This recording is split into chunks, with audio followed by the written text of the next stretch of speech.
اس نے کہا تم نہ بولو، حکومت کے معاملات ہیں، جاؤ یہ خبر میرے فوجی غلط نہیں لائے ہوں گے۔ دوسرے دن کے بعد پھر بادشاہ اپنی بیوی کے پاس گیا تو وہ خبر غلط تھی، مجھے تو بعد میں پتا چلا، میں نے سنا ہے میرے بیٹے نے بھاگا نہیں بلکہ اس نے ایک قلعہ فتح کیا ہے اور اسلام کا جھنڈا لوگوں کے دلوں میں گاڑا ہے، اس کی وجہ سے کئی ہزار لوگ مسلمان ہو گئے۔ یہ جھوٹ خبر تو تھی مگر یہ تمہیں کیسے پتا؟ کہا میں ماں ہوں نا اس کی، اس وجہ سے کہ میں نے جب وہ میری گود میں آیا میں نے اسے کبھی بے وضو کبھی دودھ نہیں پلایا۔ دنیا کی عورتوں نے تو اپنے بچوں کو لوریاں دی، میں اپنے بچے کو قرآن سناتی تھی، تو مجھے یقین تھا میرا بیٹا غدار نہیں ہو سکتا۔ بولو تو صحیح یار۔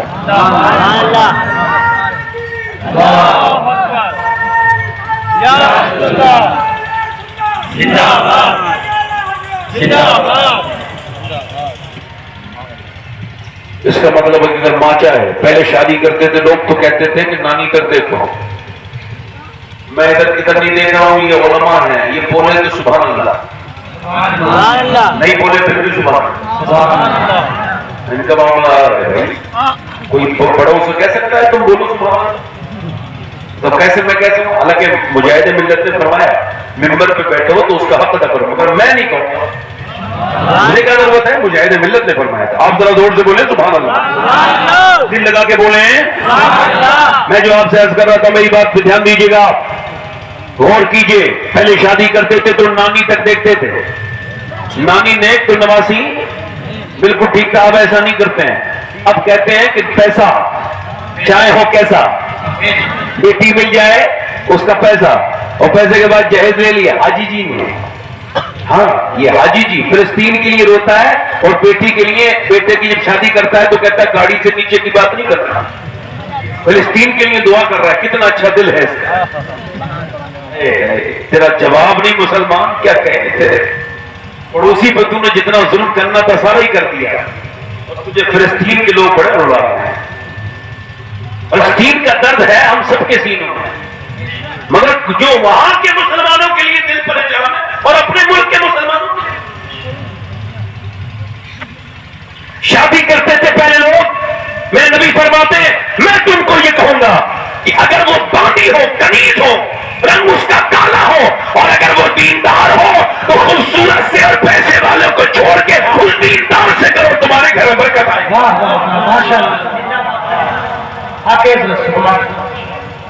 سمجھ آ رہی ہے میری بات؟ سمجھ آ رہی ہے؟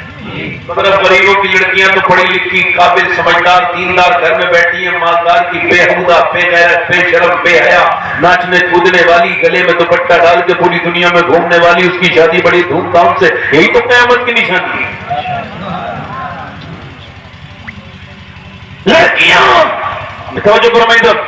اچھا وہ جو ایک صاحب آئے میاں لوگوں کا بھی بڑا معاملہ ہے، بڑا ہائی ٹیک کر رکھا ہے انہوں نے بھی، ہے نا؟ میاں لوگ ایک دم بتا دیتے ہیں تیرے اوپر یہ جادو ہے، تیرے اوپر یہ ہے، ایسے ایسے جھوٹے پڑے ہیں، باقاعدہ طور سے اتنا منظم جھوٹ بولتے ہیں کہ آدمی ڈر جاتا ہے۔ تم جلدی وقت پہ آ گئے، ابھی ٹھیک ہے معاملہ تمہارا، جیسے وہ ڈاکٹر ڈراتا نا، میں تبھی تو کہتا ہوں یار یہ میاں کی اولاد ٹھیک کیوں نہیں؟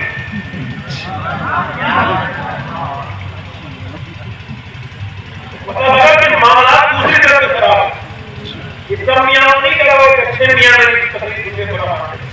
میں نے کہا حضرت میں تو آپ کو نہیں کہہ رہا تھا، اگر آپ کو برا لگ گیا تو آپ کو مبارک، میں آپ سے ڈرتا تو کوئی نہیں ہے، اور جو ہے کہ نہیں؟ میری بات سمجھ آ رہی ہے آپ کے نہیں؟ اب وہ کہہ رہے ہیں بھائی نانی تک دیکھو، نانی ٹھیک ہوگی تو نواسی ٹھیک ہوگی، اور میرے نبی پاک نے بھی یہی دنیا کو بتایا کہ نانی دیکھو، نانی دیکھنی ہے تو مکے کی خدیجۃ الکبریٰ دیکھو، اور اگر ماں دیکھنی ہے تو مدینے کی فاطمۃ الزہرا دیکھو، اور پھر اگر نواسی دیکھنی ہے تو پھر کربلا کی زینب کبریٰ دیکھو، اگر حسین کا کربلا کا سجدہ لاجواب ہے تو پھر زینب کا پردہ لاجواب ہے، اگر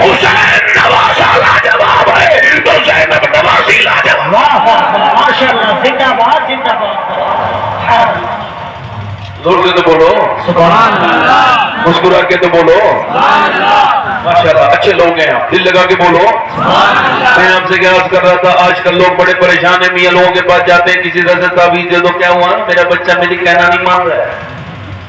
اچھا، یہ میاں کا تو خود نہیں مان رہا ہے، اگر میاں پھر بھی تعویذ دیتے ہیں منع تھوڑی کریں گے، کاروبار کا معاملہ ہے۔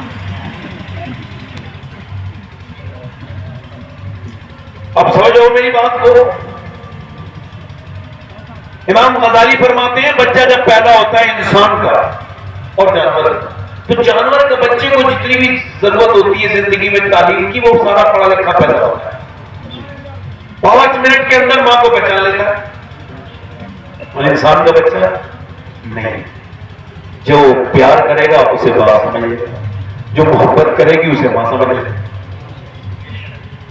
یہ اشرف المخلوقات ہے انسان، اور یہ جانور ہے، مگر جانور سے پیدائش کے وقت میں جانور کے پاس عقل زیادہ ماں کو پہچاننے کی، مطلب بالکل صاف ہے، اللہ نے بچہ تو دیا مگر انسان کو بالکل کوڑا کاغذ دیا، کوڑا کاغذ۔ اب جیسی بچہ رویا، امی کو کیا کرنا چاہیے تھا؟ گود میں اٹھاتی، نبی کی نام سناتی، بچے کو بچپن میں عادت پڑ جاتی ہے۔ ایسا نہیں ہے کہ بچہ پیٹ کے بعد پھر پیٹ کے اندر سے سنتا ہے، سب کچھ اثر پڑتا ہے، یہ تو میڈیکل سائنس بھی کہتا ہے، ماں کے کھانے کا اثر بچے پہ ہوتا ہے، زور سے تو بولو، ماں کے کھانے کا اثر بچے پر ہوتا ہے، ماں کی ٹینشن کا اثر بچے پر ہوتا ہے۔ میری بیٹیاں، میری بہنیں اپنی بیٹیوں کو، اپنے بیٹوں کو جہنم سے بچانا چاہتی ہیں، تو جب وہ حالت حمل میں ہو، جب وہ جو پریگننٹ مومنٹ میں ہو، امام غزالی فرماتے ہیں عورت کی دعا کعبے میں اتنی قبول نہیں ہوتی جتنی جب وہ پریگننٹ ہوتی ہے، تب اس کی دعائیں اللہ قبول کرتا ہے، تب وہ کہتی ہے میرے مالک میرے بچے کو نیک بنانا، اللہ بڑا فضل فرماتا ہے۔ مگر وہ عورتیں جو اپنے بچوں کو فلم دکھا رہی ہیں، خود بھی دیکھ رہی ہیں، ان کو کیا اثر ہے؟ یہ گندی تصویریں دیکھ رہی ہیں، اب وہ بچوں پہ اثر پیٹ کے اندر سے شروع ہو گیا۔ اچھا یہ آپ کو بھی یہ بات خبر ہے نا کہ اس کے جو کھاتی ہے عورت، اس کا اثر بچے پر ہوتا ہے اور پیدائش سے پہلے ہی ہوتا ہے۔ اگر وہ سنترا کھائے تو اثر ہوگا، اگر وہ امرود کھائے تو اثر ہوگا۔ ڈاکٹر کہتا ہے وٹامن ڈی کے لیے امرود کھانا، اور وٹامن سی کے لیے تم ایسا کرنا کہ وٹامن ڈی کے لیے امرود اور وٹامن سی کے لیے تم سنترا کھانا، لیمو کھانا، اور تم آئرن کے لیے ایسا کرنا کہ تم بادام کھانا۔ اب آپ مجھے بتاؤ کہ اللہ کا دیا ہوا بادام، بنایا ہوا بادام، اللہ کا بنایا ہوا سیب، سنترا، انار، امرود اگر ماں کھائے تو بچے بے اثر ہو جائے، تو کیا اللہ کا قرآن ماں پڑھے گی تو بچے بے اثر نہیں ہوگا؟ وہ ہوگا کہ نہیں ہوگا؟ جلدی بولو، ہوگا کہ نہیں ہوگا؟ اب اس کا مطلب یہ ہے کہ ماں کے جب پیٹ میں بچہ آ گیا، یہ اس پہ اللہ کا فضل و کرم ہو گیا، اس کے اندر امانت آ گئی، اب اس کو چاہیے کہ وہ نیک بنے اور جھوٹ نہ بولے، بالکل بے شرمائی کی باتیں نہ کرے۔ اس کا مطلب یہ ہے کہ بچہ جب بچہ پیدا ہونے کے بعد رویا، جانور کا بچہ نہیں روتا، انسان کا روتا ہے، جیسی رویا تو اسے دے دیا موبائل۔ اب جیسے موبائل دیا، بڑا صاف کام سودا ہے، یہ بچہ اب کچھ نہیں ہمیں کو دیکھے گا ہی نہیں، بچہ موبائل کو دیکھے گا، بچہ موبائل میں لگ گیا۔ اب 1 سال کے سے بچہ، 1.5 سال کا بچہ موبائل چلانا سیکھ رہا ہے، 2 سال کا بچہ، 3 سال کا بچہ موبائل چلا رہا ہے، ماں مطمئن ہے میرا بچہ موبائل دیکھ رہا ہے، اور رویا۔ مگر کچھ دنوں کے بعد کیا ہوا؟ ابھی کرناٹک میں ایک بچہ ہو گیا پاگل، اسپتال میں لے کے گئے، 6 سال کا بچہ ہے، اسے ڈاکٹر نے دیکھا اور اسے چیک کرنے کے بعد کہا اس کا دماغ کب ٹھیک نہیں ہوگا۔ کہا کیا ہوا؟ کہ اس کا دماغ خراب ہو گیا ہے، پاگل ہو گیا، یہ پوری طرح سے اس کے دماغ کی چیک اپ کر کے بولا اس کا دماغ بالکل بیکار ہو گیا، اس کے اندر اس نے کوئی کمی بتائی۔ کیسے؟ کہ اس نے موبائل دیکھا ہے، کہا اس نے بہت موبائل دیکھا ہے، اور اس کے قریب جا کے بولے بیٹے تمہاری ماں کہاں ہے؟ کہنے لگا میری ماں موبائل کے اندر رہتی ہے، اسی موبائل کے اندر۔ یہ ہنسنے کی بات نہیں، یہ ان عورتوں کو بتاؤ، ابھی کیمبرج یونیورسٹی نے اب یہ باقاعدہ طور سے یورپ کے اندر پارٹ بنے ہوئے ہیں موبائل کے مریضوں کے، 6 گھنٹے 5 گھنٹے جو لوگ موبائل دیکھتے ہیں، یہ اب نارمل لوگ نہیں ہیں، ان کا علاج ہونا چاہیے، یہ علاج کی ان کو ضرورت ہے۔ یہ جو اپنی انگلیاں چلاتے رہتے ہیں، یہ باقاعدہ کوئی شوق نہیں ہے بلکہ بیماری بن چکی ہے۔ ہمارے یہاں بھی اس کا کوئی سمجھ نہیں ہے، کچھ دنوں کے بعد اس کی سمجھ ہو جائے گی۔ اب جو ذرا غور کریں، آپ توجہ کریں، یہ کیمبرج یونیورسٹی نے یہ کہا کہ جو عورتیں بچے کے رونے پر موبائل دیتی ہیں، موبائل نہیں دے رہی ہے، ڈرگس دے رہی ہے، ڈرگس، یعنی وہ اپنے بچوں کو سیر دے رہی ہے، اپنے بچوں کے بچپن کے ساتھ کھیل رہی ہے۔ بچہ کہہ رہا ہے میری ماں اس موبائل کے اندر ہے، میرے بات اس موبائل کے اندر ہے. باپ کہہ رہا ہے میں تیرا باپ نہیں تو میرے باپ نہیں ہو. ماں سے کہہ رہا ہے تو میری باپ نما نہیں ہے. یہ کہہ کے وہ 6 سال کا بچہ جب رویا تو ماں بھی رونے لگی اور اسے کسی نے سمجھایا او میری بیٹی بہن تیرا یہ بچہ بالکل کوڑا کاغذ تھا, تو نے اسے موبائل دے کے موبائل کے حوالے کیا, یہ موبائل کے حوالے ہو گیا. اگر تو نے اسے اللہ اور رسول کے حوالے کیا ہوتا تو یہ اللہ اور رسول کے حوالے ہو جائے.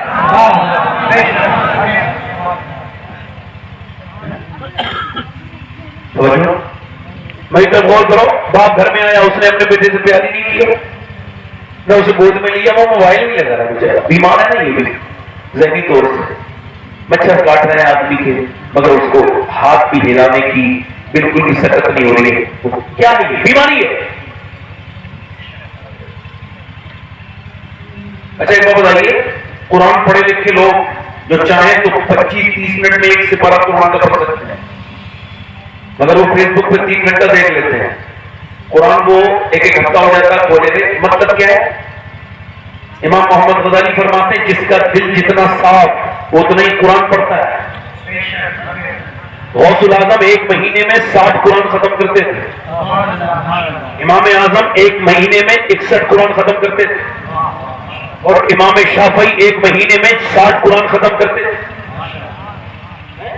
اور ہمارے یہاں قرآن جن کو پڑھنا چاہیے وہ فیس بک پہ لگے ہوئے. اس کا مطلب یہ کہیں ایسا تو نہیں کہ دل برباد ہو گیا, کہیں ایسا تو نہیں دل میں کچھ بچا ہی نہیں.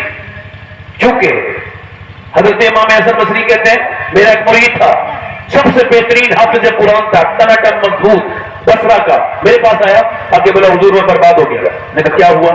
کہنے لگا حضور کل ایک لڑکی کا پیچھا کر رہا تھا, اس کے بعد اس نے مجھے دیکھا ہوگا تو جو شرم نہیں آتی مسلمان ہو کر حافظ قرآن ہو کے میرے پیچھا کر رہا تھا.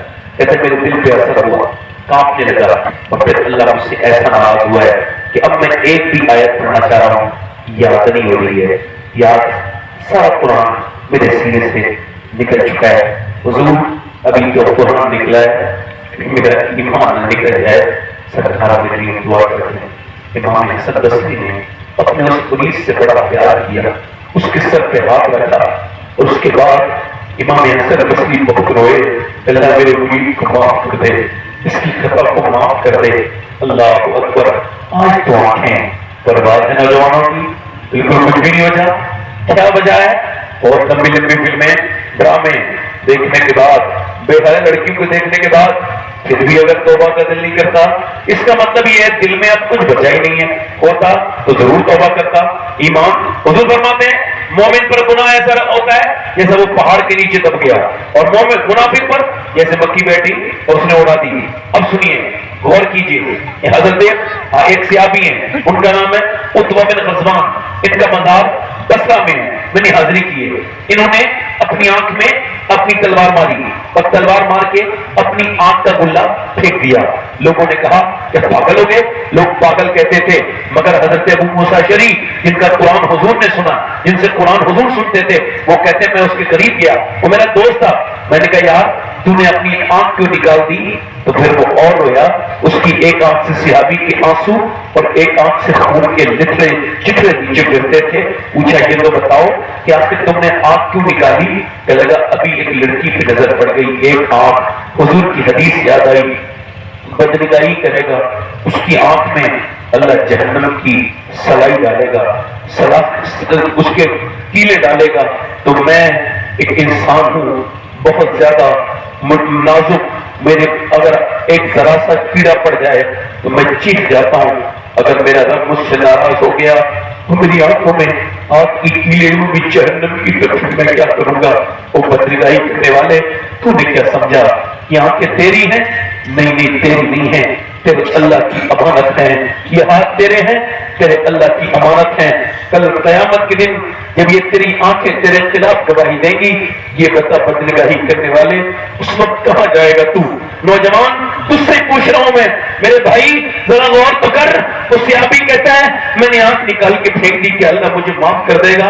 حضرت ابو موسیٰ اشعری اس کے سینے سے چپٹ کے رونے لگے. تو کہنے لگے اللہ تجھے معاف نہیں کرے گا, بلکہ تیری اس بات کو سن کے جو بھی توبہ کرے گا اللہ اس کو بھی معاف کرے گا. مگر اب تو انسٹاگرام نے جان لے لی ہماری, اب تو فیس بک نے جان لے لے لی ہماری. اب تو بے حیائی کا سودا انسان چھپ چھپ کے کرتا ہے. وہ میرے دوست اعلیٰ حضرت فاضل بریلوی رضی اللہ تعالیٰ سے کسی نے پوچھا کہ نیک کون ہے؟ آپ نے فرمایا نیک وہ ہے جو تنہائی میں نیک ہے, جو تنہائی میں نیک ہے وہ نیک ہے. آج تجھے اپنی آنکھوں کو دیکھنا ہے میرے دوست, موت قریب آ رہی ہے. میری طرف دیکھ میرے بھائی, میں تجھ سے, میں آپ سے بات کر رہا ہوں میرے بھائیوں, میرے دوستوں, میری بات میں آپ سے کر رہا ہوں. میرے بھائیوں بتاؤ وہ عورتیں کیا کریں گی, ان کے بچے کس طرف جائیں گے جنہوں نے اپنے بچوں کو دین نہیں سکھایا. ایک دلی ہے, دلی میں ایک حسنی ہو, ایک حسینی خاندان ہے, یعنی ماں حسنی ہے اور باپ حسینی ہے, اور بیٹا ان دونوں کا سبحان اللہ سید زیادہ ہے. اور دونوں کا جب بچہ تھوڑا بڑا ہوا ہے تو باپ نے کہا میرا دل کرتا ہے اس بچے کو اللہ والا بنا دوں. کیسے کراؤ گی؟ کہ مجھے ایک ترکیب یاد ہے.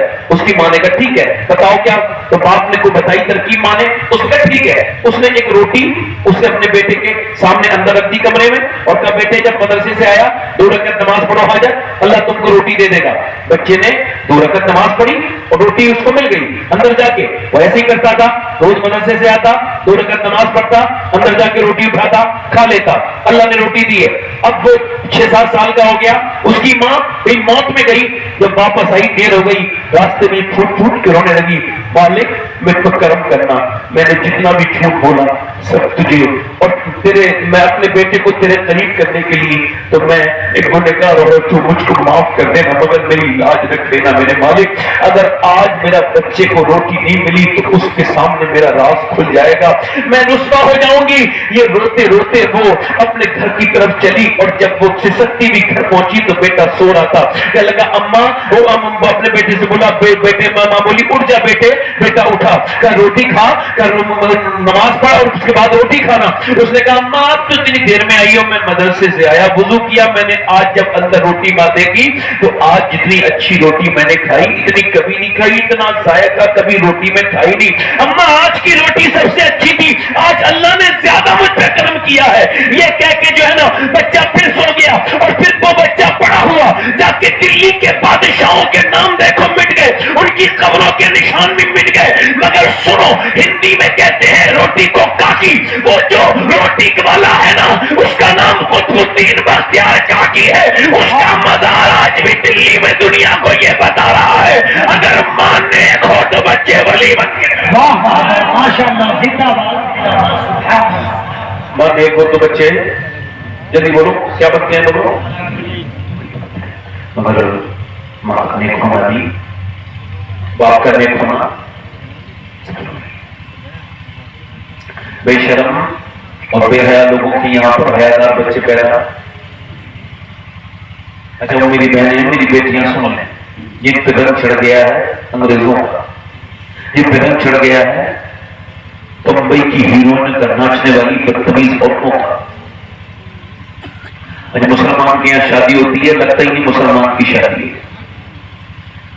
گانے باجے فلمیں ڈرامے, مسلمانوں کی لڑکیاں ناچتی ہیں شادیوں میں, کچھ ایسے بھی جاہل کرانے.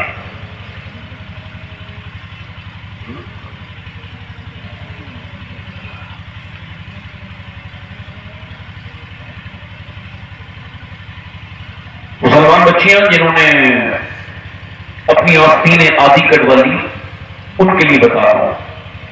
علماء نے لکھا ہے عورت اگر وضو کرنا چاہے یہاں اور اس کا یہ ہاتھ اس کو کھولنا پڑے, اور جب وہ کھولے گی تو غیر مرد دیکھیں گے, اس کے علاوہ کوئی دوسری صورت ہے نہیں, پانی نہیں لے جا سکتی کہیں اور, مجبور ہے. تو علماء لکھتے ہیں اس کو چاہیے کہ وہ تیمم کرے, وہ وضو نہ کرے. اس حالت میں وہ وضو نہ کرے کہ اس کے ہاتھ کی کلائی کوئی دوسرا دیکھے. توجہ کریں, کیا نام ہے اس کے رسول نے عورت کی پروٹیکشن دیا کہ مرد مرے 2 کپڑے, 3 کپڑے, عورت مرے تو 5 کپڑے. اور تو بھی تو ایسے ہی ہے, مگر عورت کو پروٹیکشن زیادہ ہے. مرد جب نماز پڑھے توجہ تو کرو, یہاں تک ہاتھ لائے, عورت نماز پڑھے بس یہاں تک ہاتھ باندھ لے. مرد کا ہاتھ یہاں تک آئے گا, عورت ہاتھ اٹھائے گی یہاں باندھ لے گی. نماز دونوں کی اللہ کے لیے, مگر طریقے دونوں کے الگ ہیں. اللہ جانتا ہے عورت کے جسم کی بناوٹ اور ہے, مرد کے جسم کی بناوٹ اور ہے. اللہ نہیں چاہتا کہ اس کی بندی نماز پڑھتے ہوئے بے پردہ ہو. شادیوں میں پردہ ہونے والی اب صفا مروا پہ دوڑ رہا ہے آدمی، عورت نے دوڑنا شروع کیا، اے تم نہیں دوڑو گی، حاجرہ تو دوڑی تھی، خاتون ابراہیم مجھے کیوں نہیں دوڑنے دے رہے ہو؟ جب وہ دوڑی تھی یہاں پر ادھر کوئی نہیں تھا، تم دوڑو گی تو بے پردگی ہو جائے گی، لہذا تمہارا حج الگ ہے اور مردوں کا حج الگ ہے، اللہ نے تمہیں وہاں بھی الگ کر دیا، مگر جب تم نے اپنی بے حیائی شروع کی، تم نے اپنی بے غیرتی، صرف اس وجہ سے کوئی دیکھے گا تو خوش ہو جائے گا۔ میری بہنوں میری بیٹیوں، تم اگر یہ چاہتی ہو کہ تمہارے گھر میں برکتیں رحمتیں راحتیں آئیں تو یاد رکھو، بمبئی کی ان ناچنے والی عورتوں کی نقل چھوڑو، ان کی طرح جیسے انہوں نے آج جو ہے وہ لانچ کیا ایسے ہی تم نے اپنے کپڑے بنائے، ان کی طرح فٹنگ بنائی، ان کی طرح تمہارے کپڑوں کی بناوٹ، تم ٹیلر کو ان کے فوٹو بھیجتی ہو، جیسے ان کے کپڑے ہیں ویسے ہی میرے بناؤ، جیسے پاکستان کی ناچنا مجرے کرنے والی لڑکیاں کپڑے پہنتی ہیں ویسے ہی تم پہنتی ہو، تو یاد رکھو کہ جس کی نقل کرے گی قیامت کے دن اسی کے ساتھ اٹھے گی، تو سن، جو بے حیاؤں کے ساتھ بے حیائی کی نقل کرے گی وہ قیامت کے دن جہنم میں انہی عورتوں کے ساتھ جائے گی، اور جو حیادار بن کے نبی کی بیٹی فاطمہ کی نقل کرے گی وہ قیامت کے دن بھی سیدہ فاطمہ کے ساتھ جائے گی۔ ماشاء اللہ، سبحان اللہ۔